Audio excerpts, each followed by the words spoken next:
What's going on, guys? Don Ross with REI Automation Squad and Beast Mode CRM. Today we're going to talk KPIs and tracking and some high-level KPIs that are tracked within, whether you use our system or not. We'll talk through it, give some ideas here, and talk through kind of what happens, how it tracks, and some things to keep in mind. So we are on the home screen. You can kind of see the apps across the top.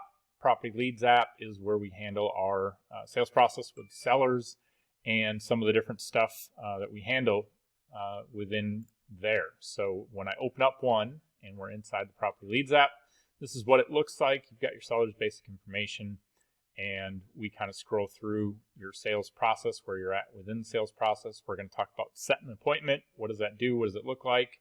And how to track it properly. And so for us, if we keep scrolling down, we'll go through the property section and then the appointment section right here. So you can see we've set an appointment, we've got a date and time, we've got our person that sets, we've got our person that goes on the appointment.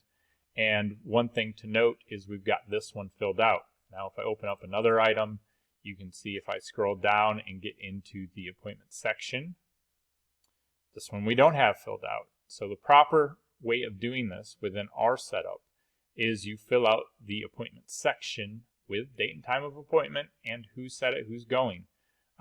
Fill that out first. Let me go back here. Fill that out first like we have right here.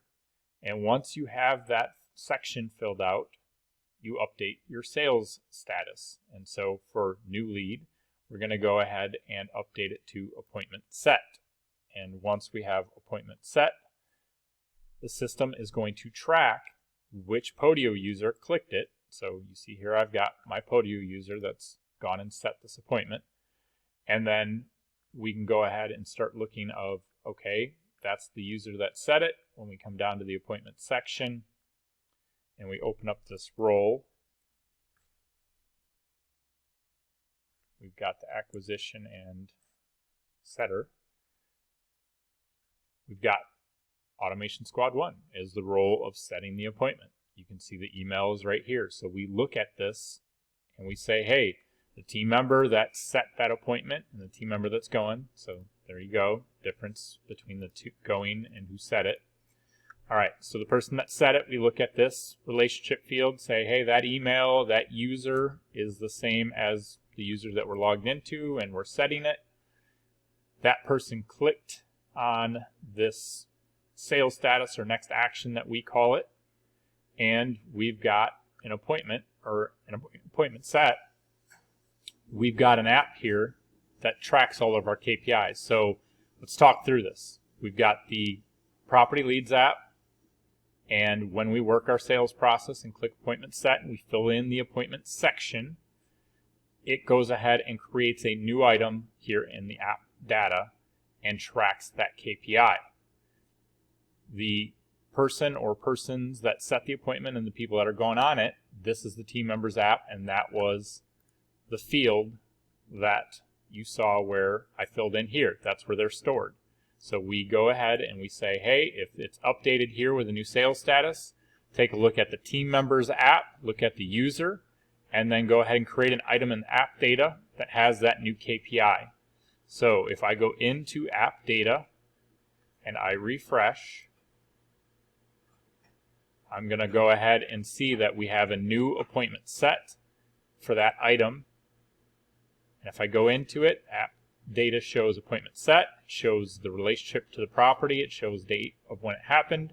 If the campaign was filled in, it'll automatically tag that as well. So this is how we start tracking things like how many appointments are set, how many offers are set, how many contracts per campaign. That's what starts tagging against it. You can see that we've got the property right here. You can see that we've got the user. Then if I keep scrolling, we've got it tagged with the user that was the one that clicked that appointment set and updated it. So if I go up to our filters and app data, I can say, hey, created on last 7 days by the tag of that user and the data type of appointment set or whatever I'm looking for. How much did that happen? Well, it happened once for this user. So if I go to the filters, last 7 days, tag of who did it, appointment set, we can try again to show this where if we go to the offer section, we see the acquisition person has filled in their user. They're the one that created the offer. They put in an expiration date of that offer. And then if I go and click the sales status of offer made, because that offer section is already filled in, again, that's the proper way to do it. Fill in the section first, then update the status or next action. What will happen, and we'll see if it's already happened or not. Sometimes it takes a little bit of time. The offer made, let me clear all these out. Offer made is here. You go into it, you see the data type, offer made. It's on the property item, date, campaign, who did it, and there you go.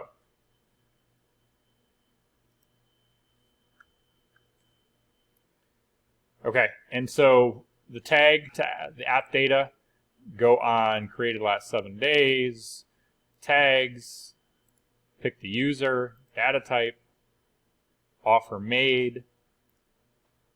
You can see here it is. So again, make sure you've got your team members filled in the team members app with the correct email address for their Podio profile, and the user is picked in there. And so let me click this open real quick. Let's see, I've got it open right here. Have the user picked here. Have the email filled in here by doing those things and having it filled into the section and then updating the next action. That's what makes it fill in properly in app data with the correct user and tags so that you're able to filter by your KPIs. So if you guys are not already doing this, make sure that you are filling in the section first, then updating the sales status. Make sure your team member's app is filled in, and then you'll have the ability to come in app data and look at the stuff. You can create report tiles. We'll do some videos on that as well. You can create some of the views over here. We'll do some videos on that. But nonetheless, this is how you can track some of your high-level KPIs of how many offers were made, how many appointments were set, how many appointments were completed. All this stuff is based on you guys updating the next action buttons and which user clicks it. So make sure that, hey, the acquisition person, when they complete an appointment, is clicking appointment completed. They're clicking offer made when they make an offer. And same thing when they put something under contract. They're clicking under contract. And those sections are filled out first. If you have any questions on this, guys, reach out. Otherwise, hopefully this was helpful. If you're not currently using our system or setup and you're interested in a platform to track your real estate investment side of things and track your KPIs and things of that nature, have some follow-up, have backed up data, all that good stuff, reach out to us or check us out over at reiautomationsquad.com.